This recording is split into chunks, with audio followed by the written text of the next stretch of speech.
क्या बोल के आई थी सरकार? बहुत हुई महंगाई की मार, अब की बार बीजेपी सरकार।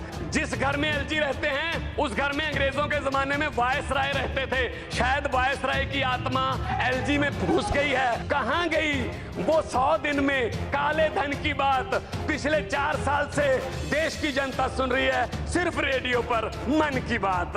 चौकीदार देख रहा है, चौकीदार देख रहा है और लोग बैंकों को चूना लगाकर भगौड़े हो रहे हैं और लाखों पढ़े लिखे नौजवानों के सपने आंखों के सामने पकौड़े हो रहे हैं। आज डिबेट चल रही है हिंदू मुस्लिम पे, कोई भी टीवी लगा लो हिंदू मुस्लिम।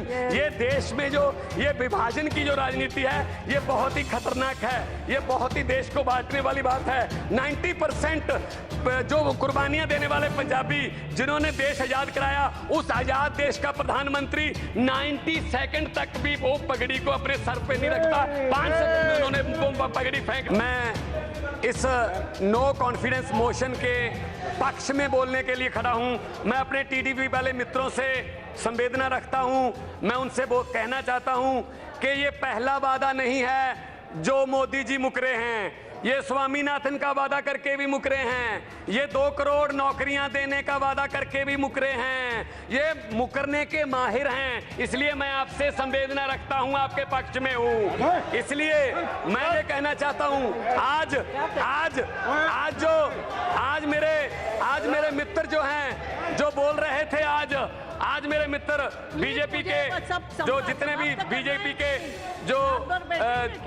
बीजेपी के जितने भी मेरे मित्रों ने आज स्पीच दी, लगभग सभी में उन्होंने कहा हम सभी राज्यों को लोकतांत्रिक तरीके से सरकारें चलाने के लिए अधिकार देते हैं। क्या दिल्ली को आप देश का हिस्सा नहीं मानते?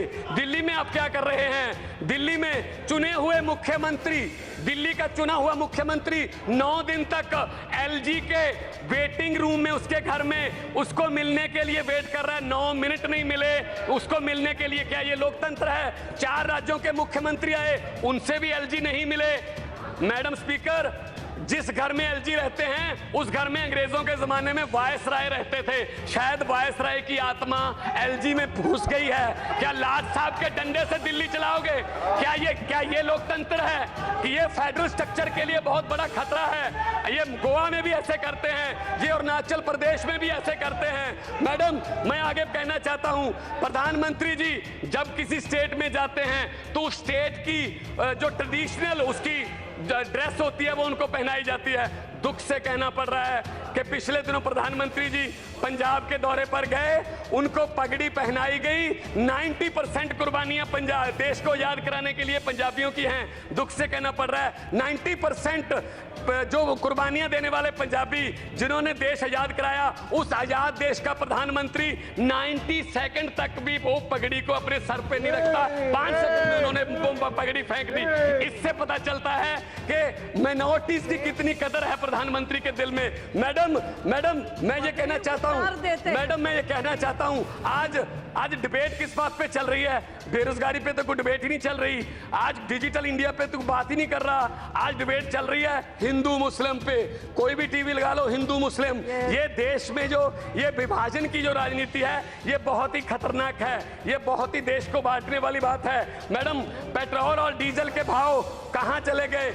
क्या बोल के आई थी सरकार? बहुत हुई महंगाई की मार, अब की बार बीजेपी सरकार। लेकिन महंगाई की बात पूछो, आप सब्जियां खरीदने जाओ तो क्या हाल है? डॉलर की कीमत ऑल टाइम लो है, 70 रुपए तक चली गई है। कौन सी प्राप्ति है? बड़ी बड़ी प्राप्तियां गिना रहे थे। मैडम, आखिर में मैं एक छोटी सी कविता बोलकर बैठ जाऊंगा, कृपया घंटी मत बजाना, फिर डिस्टर्ब हो जाता है। मैडम प्लीज, छोटी सी कविता है कि बात चली थी भारत को डिजिटल इंडिया बनाने से, बात चली थी भारत को डिजिटल इंडिया बनाने से, बात चली थी एक के बदले 10 सर काट कर लाने से, बात चली थी बुलेट ट्रेन चलाने से, बात चली थी 56 इंच का सीना दिखाने से, बात चली थी ना खाने से ना खिलाने से।